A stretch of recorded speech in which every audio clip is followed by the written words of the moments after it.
हम बेसिक लेंगे केपी का, जो हमें केपी में जरूरी चाहिए। इधर उधर के बेसिक से भी हमारा कोई लेना देना नहीं है। ठीक है।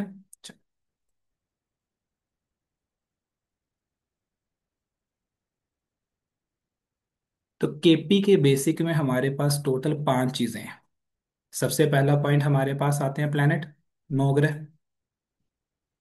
9 ग्रह के बाद हमारे पास आती हैं राशियां, 12। उसके बाद जन्म कुंडली के 12 घर आते हैं। उसके पास आपके पास आते हैं 27 नक्षत्र। ये केपी का भी बेस है और ये वैदिक का भी बेस है। वैदिक में भी हम इतने 4 पॉइंट तक जाते हैं। फिर केपी में एक और बेसिक पॉइंट ऐड होता है, इज द सब। सब मतलब सब लोड, या जिसे हम उप नक्षत्र कहते हैं। तो हम इन 5 पॉइंट को स्टेप बाय स्टेप पढ़ने की कोशिश करते हैं। सबसे पहले हमारे पास आते हैं 9 ग्रह, यानी कि 9 प्लैनेट। ये हमारे पास 9 प्लैनेट का सीरियल है।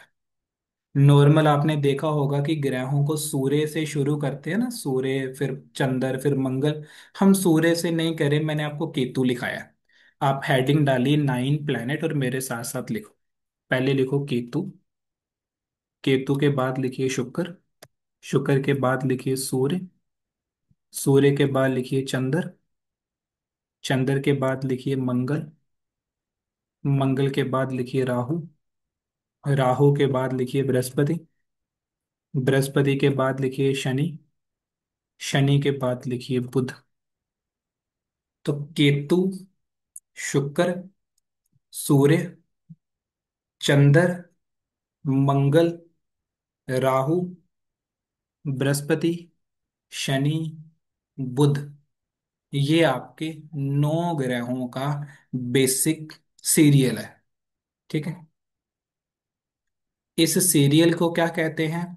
इसे हम ज्योतिष में कहते हैं केशर, चमरा, गुशबू। ये उस नाम का एक सीरियल फॉर्मेट है आपके पास। ठीक है। यही हमें सीरियल में क्यों याद करना है?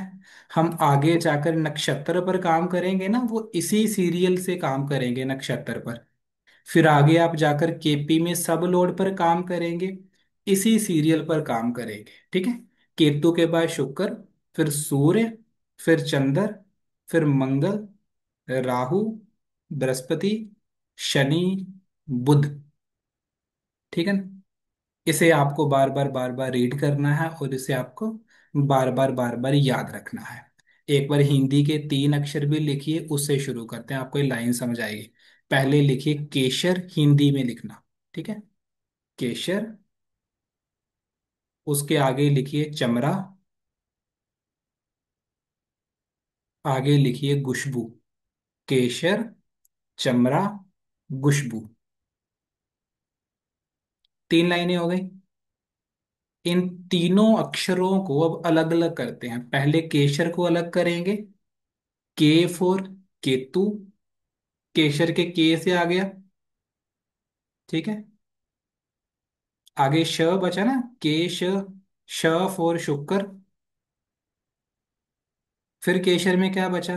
के भी हो गया, श भी हो गया, र बचा, र फॉर रवि। तो केशर से क्या बना? केतु, शुक्र, रवि। रवि मतलब सूर्य। क्लियर इतना? केशर। केशर के बाद आगे है चमरा। चमरा के च से चंद्र, म से मंगल, रा से राहु। चंद्र, मंगल, राहु। ठीक है। फिर आगे गुशबू, ग फॉर गुरु, गुरु यानी जुपिटर। ठीक है। आगे श फॉर शनि। फिर आगे ब फॉर बुध, गुरु, शनि, बुध। ठीक है। और ऊपर हमने सारे सर्कल को सिंपल भी समझ लिया, केतु, शुक्र, सूर्य। ठीक है। चंद्र, मंगल, राहु, गुरु, शनि, बुध। क्लियर ग्रहों के नाम? आगे बढ़े अभी। ठीक है। ग्रह के बाद हम चलते हैं अपनी राशियों। आपके पास टोटल है 12 राशियां। 9 ग्रह हुए। 9 ग्रह के बाद ये हमारा 12 राशियों का सीरियल है। आप इसे भी लिखिए मेरे साथ। ठीक है। इंग्लिश में लिखना है इंग्लिश में लिख लो, हिंदी में लिखना है हिंदी में लिख लो। ठीक है। सबसे पहली राशि है मेष राशि। राशि को इंग्लिश में साइन कहते हैं। ठीक है। सबसे पहली राशि होगी मेष राशि। दूसरी कौन सी है? वृषभ राशि। वृषभ को वृष भी कहते हैं मोस्टली। ठीक है। वृष राशि। तीसरी राशि मिथुन राशि।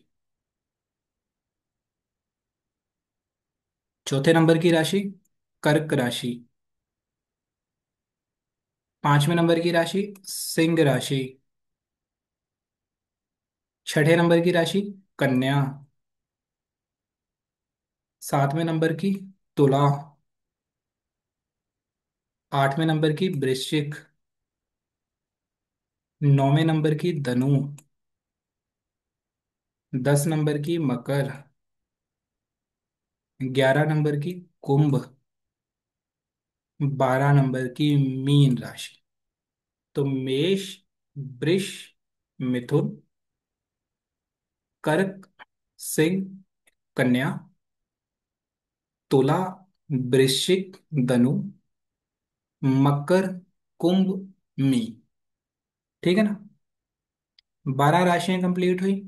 एक से लेकर 12 राशियों का साइकिल डन हो। ठीक है, चल।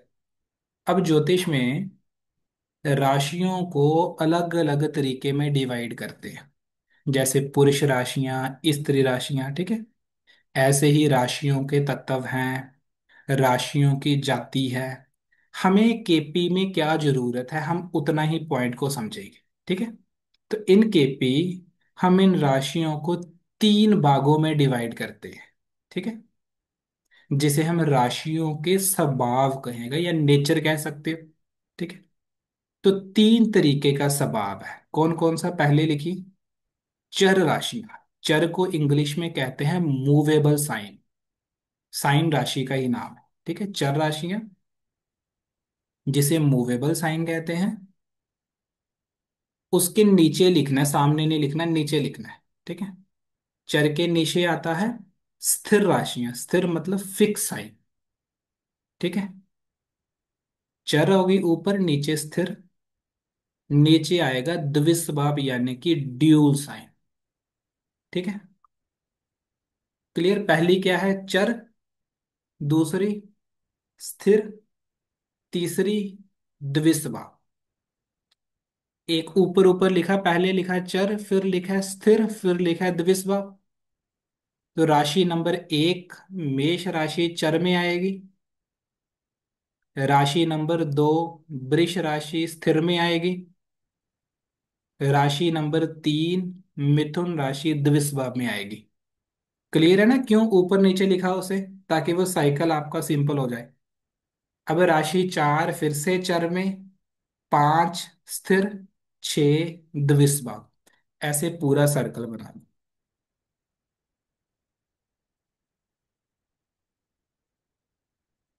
ये देखिए, ठीक है, सेम वही आपका सर्कल। सबसे पहले मूवेबल साइन। मूवेबल मतलब चर राशियां। फिर फिक्स साइन। फिर ड्यूल साइन। अब राशि नंबर 1 यानी कि मेष मूवेबल। राशि नंबर 2 फिक्स। राशि नंबर 3 ड्यूल। राशि नंबर 4 मूवेबल। राशि नंबर 5 स्थिर। राशि नंबर 6 ड्यूल साइन। राशि नंबर 7 चर। राशि नंबर 8 फिक्स। राशि नंबर 9 ड्यूल साइन। राशि नंबर 10 मूवेबल। राशि नंबर 11 स्थिर।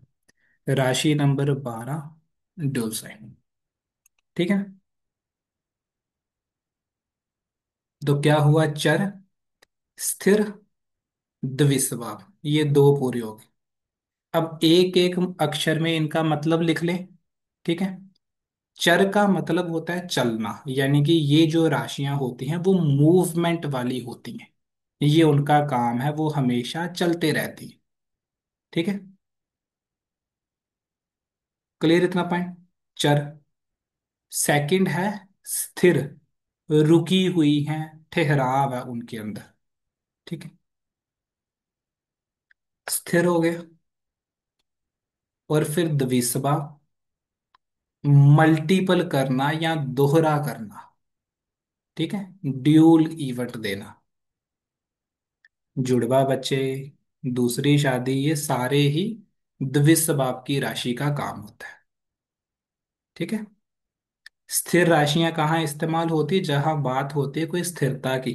जैसे विदेश में स्थिर तौर पर रहना, एक नौकरी लंबे समय तक करते रहना, वो स्थिर राशियों का हम इस्तेमाल करेंगे। इस्तेमाल हम आगे सीखेंगे।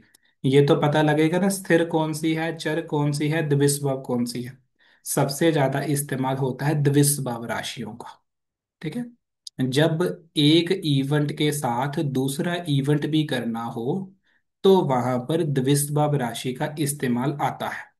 जैसे पहले बच्चे के बाद दूसरा बच्चा, पहली शादी के बाद दूसरी शादी, एक व्यवसाय चल रहा है उसके साथ दूसरा करना, दो इवेंट हो गए। नौकरी छोड़कर व्यवसाय करना, दो नौकरी करना। तो ऐसी जगह पर हम द्विस्वभाव राशियों का इस्तेमाल करेंगे। क्लियर ये पॉइंट कि नहीं क्लियर? सिंपल है। ठीक है, चल। अब ऐसे ही राशि को, ये तो चर स्थिर द्विस्वभाव है। फिर हम राशियों को मेल और फीमेल राशियों में भी डिवाइड करते हैं। ठीक है। पुरुष राशियां और स्त्री राशियां। ऊपर पुरुष लिखिए, नीचे स्त्री लिखिए, वो भी सेम यही साइकिल बने।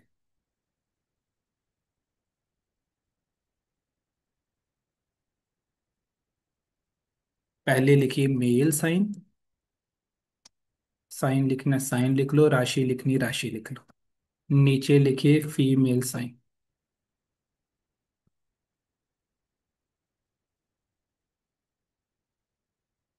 तो राशि नंबर एक जो है वो मेल होती है, राशि नंबर दो है वो फीमेल होती है, राशि नंबर तीन फिर से मेल आएगी, राशि नंबर चार फीमेल में आएगी, राशि नंबर पाँच मेल में आएगी, राशि नंबर छः फीमेल में आएगी, राशि नंबर सात मेल में आएगी, राशि नंबर आठ फीमेल में आएगी, राशि नंबर नौ मेल में आएगी, राशि नंबर दस फीमेल में आएगी, राशि नंबर ग्यारह मेल में आएगा, राशि नंबर बारह फीमेल में आएगा।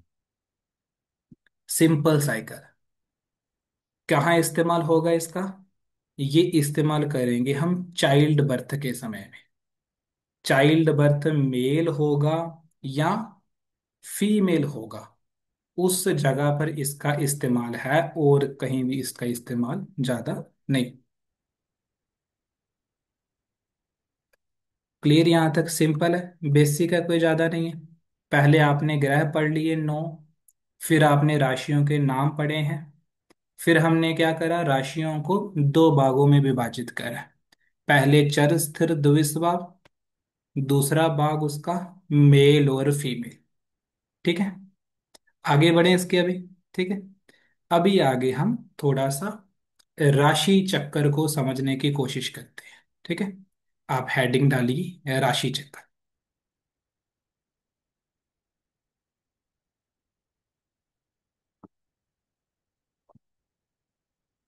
अब राशि चक्कर क्या है? 12 की 12 राशियां पूरे ब्रह्मांड में फैली हुई हैं, ऐसा समझ लीजिए। ठीक है, एक चक्कर की तरह वो फैली हुई है। 12 राशियां एक चक्कर की तरह ब्रह्मांड में फैली हुई हैं। तो पूरा ब्रह्मांड कितने डिग्री का है? 360 डिग्री का है। जब उसमें राशियां डिवाइड होंगी, तो हर एक राशि के पास 30-30 डिग्री का एरिया आएगा। आएगा कि नहीं आएगा? आएगा। पहली राशि मेष राशि, तो कितना एरिया आएगा उसके पास? 0 to 30। दूसरी राशि वृष राशि, उसमें कितना आएगा? 30 to 60। ठीक है, तो आप एक बार सारी 12 राशियों में कितने कितने डिग्री का एरिया आएगा वो लिखिए। राशि का नाम चाहे मत लिखिए, पर लिखो एक से, मैं आपको एक लिखाता हूँ, बाकी स्लाइड दिखा।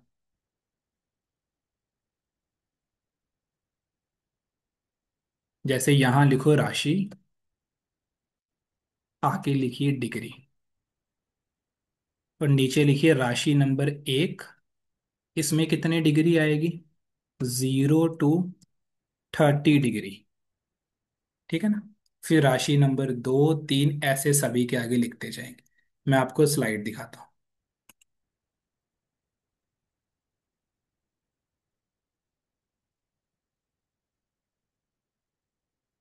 ये आ गया हमारे पास राशि चक्कर में डिग्री।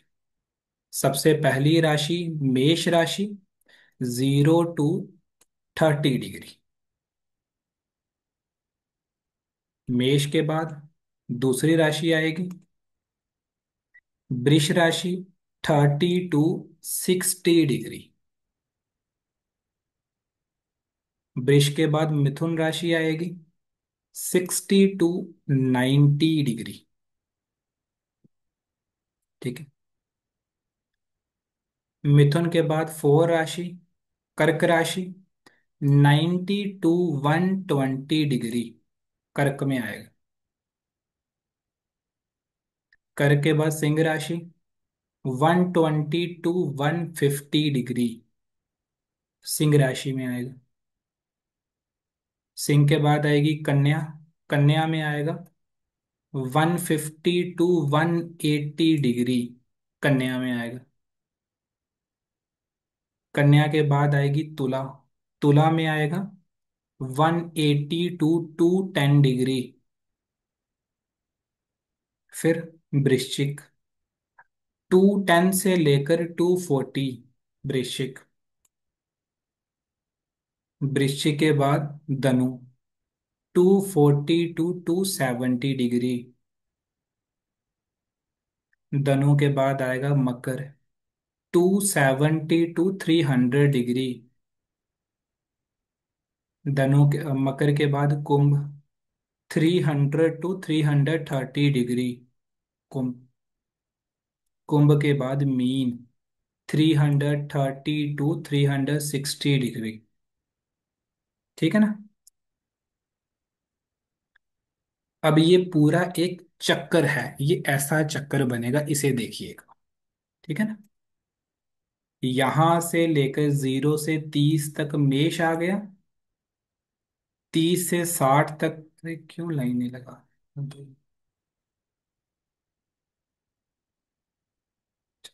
0 से 30 तक मेष आ गया, 30 से 60 तक वृष आ गया, 60 से 90 मिथुन, 90 to 120 कर्क, 120 to 150 सिंह, 150 to 180 कन्या, 180 to 210 तुला, 210 to 240 वृश्चिक, 240 to 270 धनु, 270 to 300 Makar, 300 to 330 Kumbh, 330 to 360 mean राशि। ठीक है ना? क्लियर यहां तक राशि चक्र सभी को? ये राशि चक्र है जिसको 12 राशियों में हम डिवाइड करते हैं। सभी राशियों के पास इक्वल एरिया आएगा, 30 30 डिग्री का। ठीक है। राशि चक्र का काम क्या है? इस राशि चक्कर में हमारे 9 ग्रह जो है वो चलते हैं। ठीक है। आपने सुना होगा ना जनरली, ये बृहस्पति यहाँ चला गया, उस राशि में चला गया, शनि ने राशि परिवर्तन कर लिया, मंगल इस राशि में चले गए, वो सारे इसी चक्कर में मूव लेते हैं। ठीक है। क्लियर इतना? राशि चक्कर क्या है? एक रास्ते की तरह काम करता है। ठीक है। चल, इस राशि चक्कर को हम दो तरीके से एप्लीकेशन लिखती है। मैं आपको समझाता हूँ, ये आप साथ में लिख लेना, आपको समझ आ जाएगा। मान लीजिए, यही मानते हैं।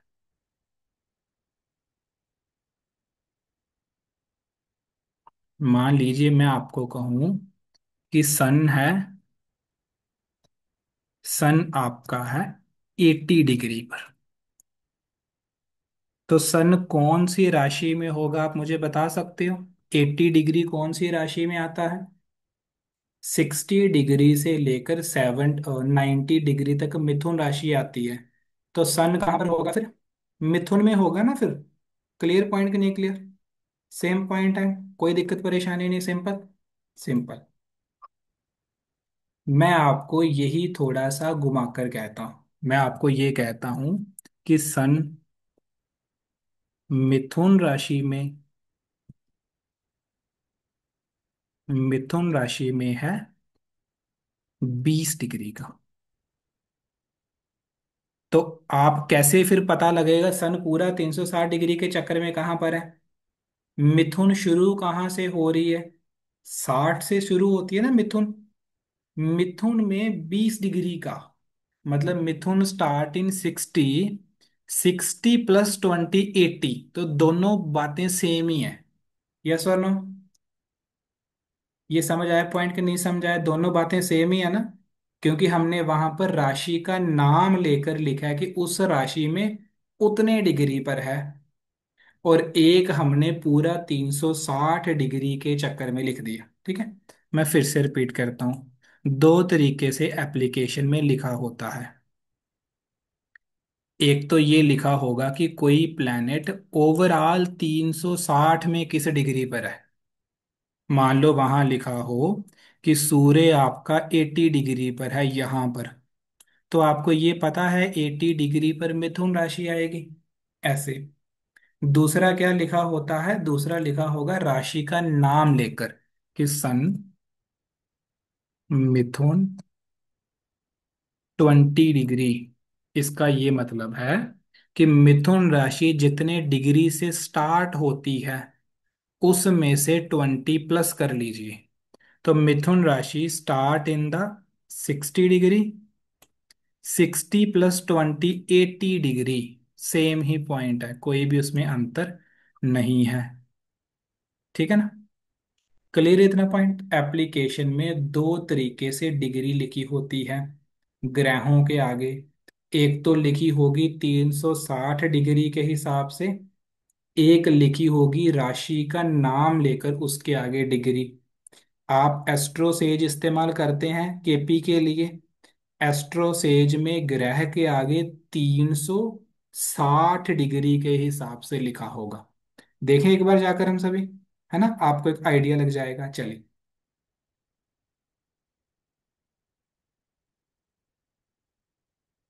यहाँ गए एस्ट्रोसेज।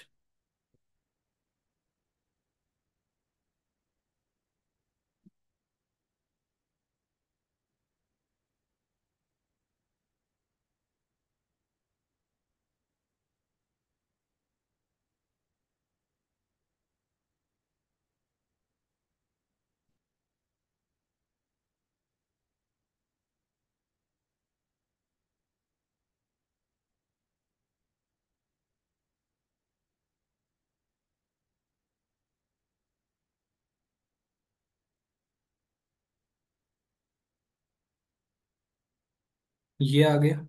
हम यहाँ पर केपी सिस्टम पर जाते हैं अपने। आगे लिखा है केपी प्लेनेट एंड कस्प, हम यहाँ पर जाएंगे। आप यहाँ देखो ग्रह के आगे लिखा हुआ है ना ये डिग्री पॉइंट। सूर्य के आगे 191, चंद्र के आगे 268, मंगल के आगे 210। ठीक है। तो ये क्या लिखा है ये आपको पता लग गया। बताओ फिर एक बार। क्या बताऊं? पूछूं आपसे? ये पूछना, वीनस के आगे लिखा है 174। ये बताओ कौन सी राशि में होगा? चैट में लिखो सारे के सारे। 50 बच्चे लाइव हो, 50 के 50 ही लिखो। किस राशि में होगा? 174 है। 174 कहाँ पर आता है वो लिखो। ठीक है।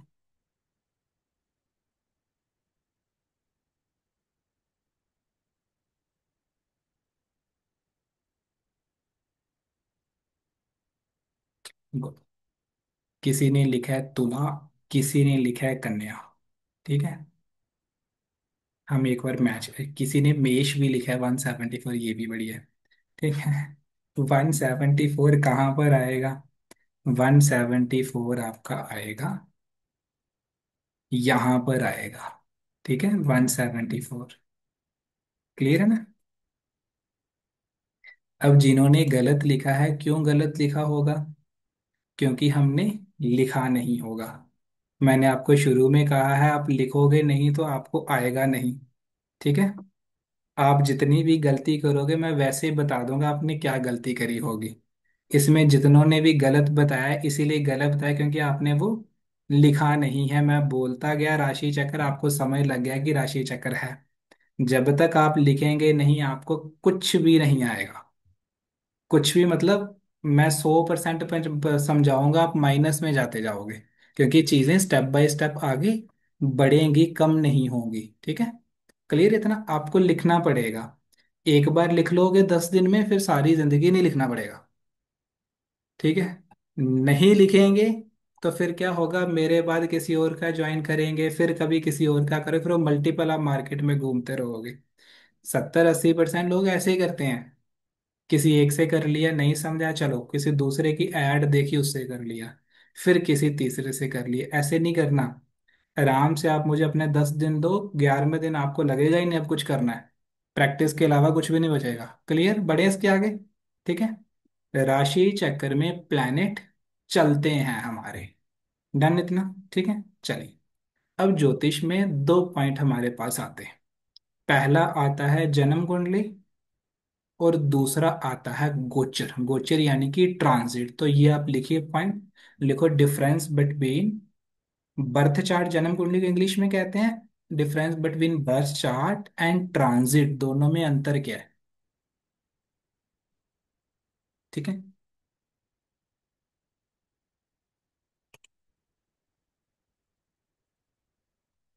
तो क्या दोनों में अंतर है? ग्रह चलते हैं राशियों में, आज भी चल रहे हैं। जब आपका जन्म हुआ तब भी तो वो थे किसी न किसी राशि में। तो ग्रह हिंदी में बोलता हूँ, बर्थ चार्ट कहते हैं जन्म कुंडली को, ट्रांजिट को गोचर कहते हैं। तो लिखिए कि जन्म कुंडली और गोचर में क्या अंतर है, ये पॉइंट है। ठीक है। चलिए। तो पॉइंट क्या है कि जब हमारा जन्म हुआ उस समय भी प्लैनेट किसी ना किसी जगह पर था ही ना राशि चक्र में। क्लियर कि नहीं क्लियर? उस समय किसी ना किसी जगह पर था। तो उसकी कैलकुलेशन में कि वो जन्म के समय किस राशि किस नक्षत्र में है, उससे क्या बना, जन्म कुंडली बनी। जन्म कुंडली मतलब जन्म के समय ग्रह कहाँ पर था, वो जन्म कुंडली में आएगा। क्लियर पॉइंट कि नहीं क्लियर इतना? ये जन्म कुंडली है। और गोचर यानी कि ट्रांजिट क्या है, आज के समय ग्रह कहाँ पर है, हम उसे कहते हैं गोचर। क्लियर अंतर का नहीं क्लियर? मैं कहूं सूर्य गोचर में कहाँ पर है तो आप बताएंगे आज सूर्य कहाँ पर है। मैं कहूंगा जन्म कुंडली में कहाँ पर है तो बर्थ चार्ट से देखकर आप बताएंगे। क्लियर दोनों में अंतर का नहीं क्लियर?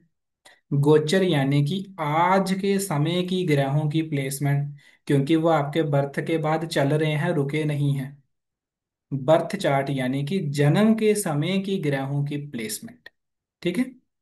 तो आज के समय अगर आपको ये जानना हो कि कोई प्लैनेट किस राशि में है या कब कब किस किस में जाएगा, उसे देखने के 2 तरीके हैं। पहला तरीका होता है पंचांग से देखना। ठीक है। पंचांग आते हैं, पंचांग लीजिए, उसमें ग्रहों का राशि परिवर्तन लिखा होता है। दूसरा तरीका क्या है, हम गूगल पर सर्च करेंगे तो आजकल आ जाता होता है। Clear point? ठीक है। तो केपी में हम 2 ग्रहों के गोचर का इस्तेमाल करते हैं। पहला हम इस्तेमाल करते हैं सूर्य के गोचर का, दूसरा हम इस्तेमाल करते हैं चंद्र के गोचर का। ठीक है।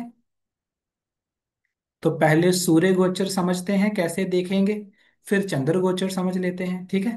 तो आप हेडिंग डालिए सूर्य गोचर टाइमिंग डालना। ठीक है। सूर्य गोचर टाइमिंग। गोचर मतलब अभी के समय की स्थिति। ठीक है। चलो, जैसे हमने समझा है कि सभी के सभी प्लैनेट राशि चक्कर में चलते हैं, सारे के सारे चलते हैं। कुछ प्लैनेट धीरे धीरे चलते हैं, कुछ प्लैनेट फास्ट फास्ट चलते हैं। ठीक है। कुछ को हम स्लो मूविंग कहते हैं, कुछ को फास्ट कहते हैं। जैसे शनि है ना, सबसे स्लो चलता है, ठीक है। सबसे फास्ट मूव लेता है चंद्रमा। तो हम सूर्य को समझ रहे हैं, तो पहले ये समझना है कि सूर्य कितनी देर के बाद एक राशि को छोड़कर दूसरी में मूव करेगा। क्लियर।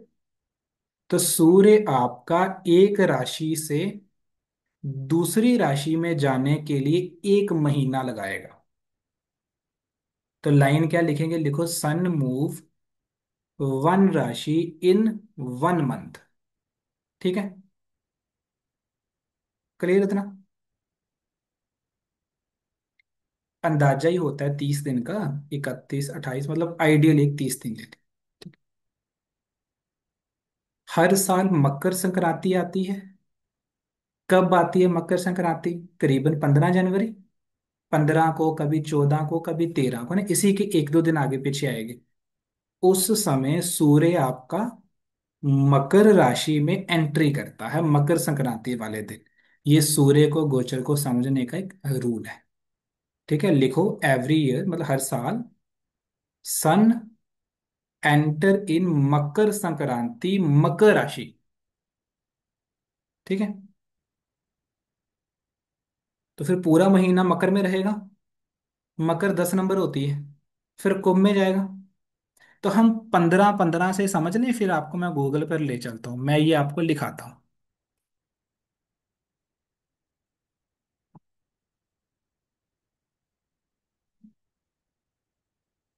लिखो सन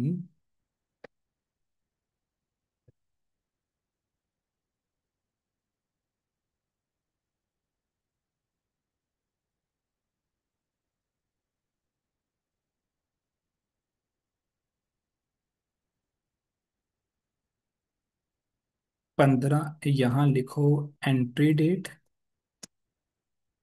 इसके आगे लिखो राशि। पहले हम सार एंट्री डेट आपको मैं लिखा देता हूँ। पहले लिखो 15 जनवरी, फिर 15 फरवरी, ऐसे लिख।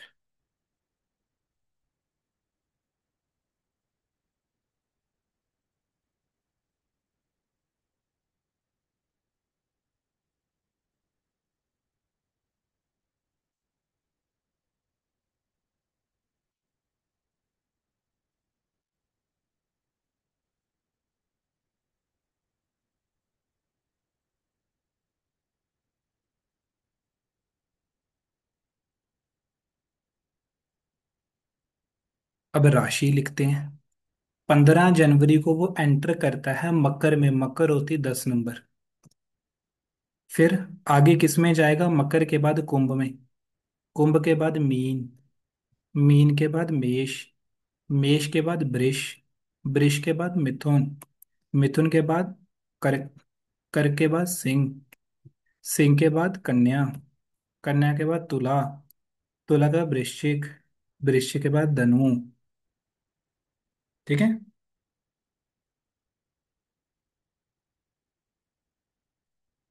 ये पूरा डिटो का डिटो लिख लीजिए। जो जो लिख लेते हो वो मुझे बताओ कि आज सूर्य किस राशि में होगा। आज क्या है, 28 अक्टूबर। यही वाले चार्ट से देखो किस में होगा आज सूर्य। सभी लिखो चैट में, गलत हो जाएगा कोई बात नहीं, मैं सही कर दूंगा, आपको अपनी गलती का पता लग जाएगा।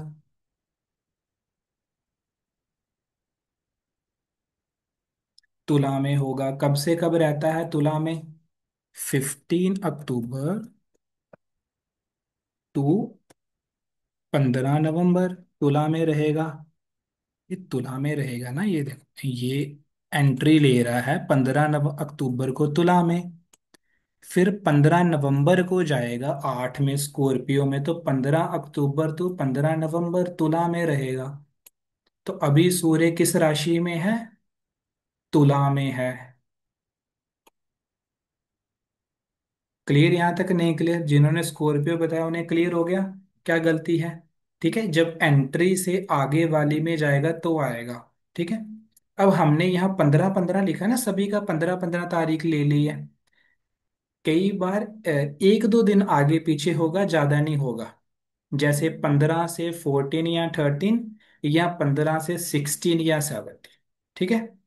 एग्जैक्ट अगर आपको जानना हो, तो जिस भी ईयर का आपको सूर्य का गोचर देखना है, गूगल पर सर्च करेंगे सूर्य गोचर, साल का नाम आ जाएगा। एक कर देखें हम। अभी आगे 26 आएगा ना, 25 के बाद उसका कर लेते हैं। ठीक है। सिंपल गूगल पर सर्च करना आपको, सन ट्रांजिट।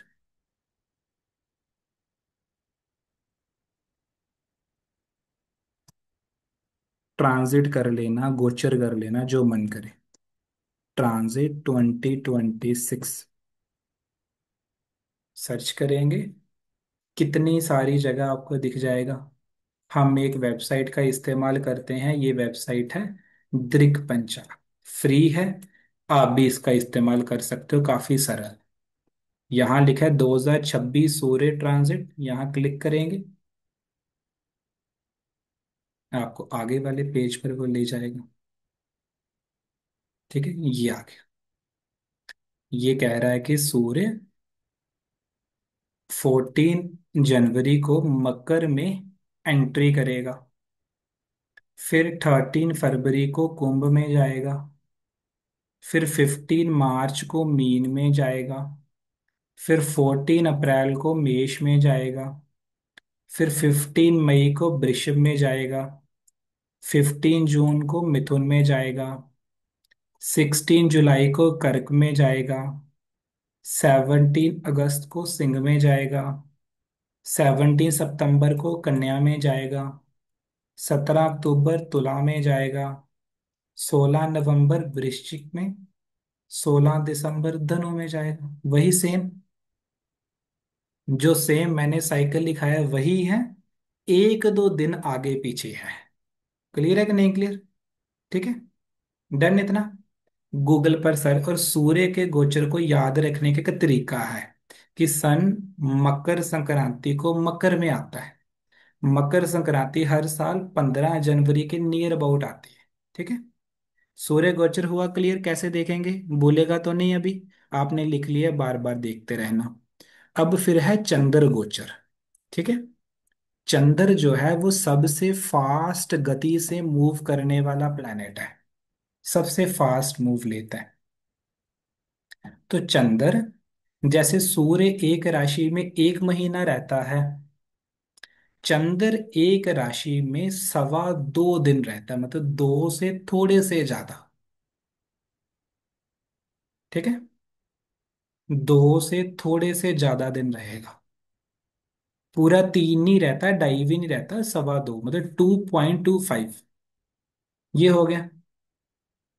चंद्र के ट्रांजिट को याद करने का कोई तरीका नहीं है, वो आपको गूगल से ही जाकर देखना पड़ेगा।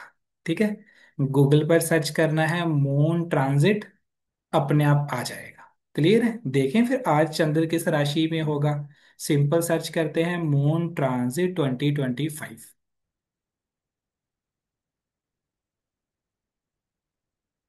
ये आपने सूर्य करा था, हम यहाँ लिखते हैं मून ट्रांजिट। आगे 2026 लिखा था, हम 2025 लिखते हैं। दृक पंचांग आ गया, दृक पंचांग से देखते हैं। यहाँ क्लिक करा,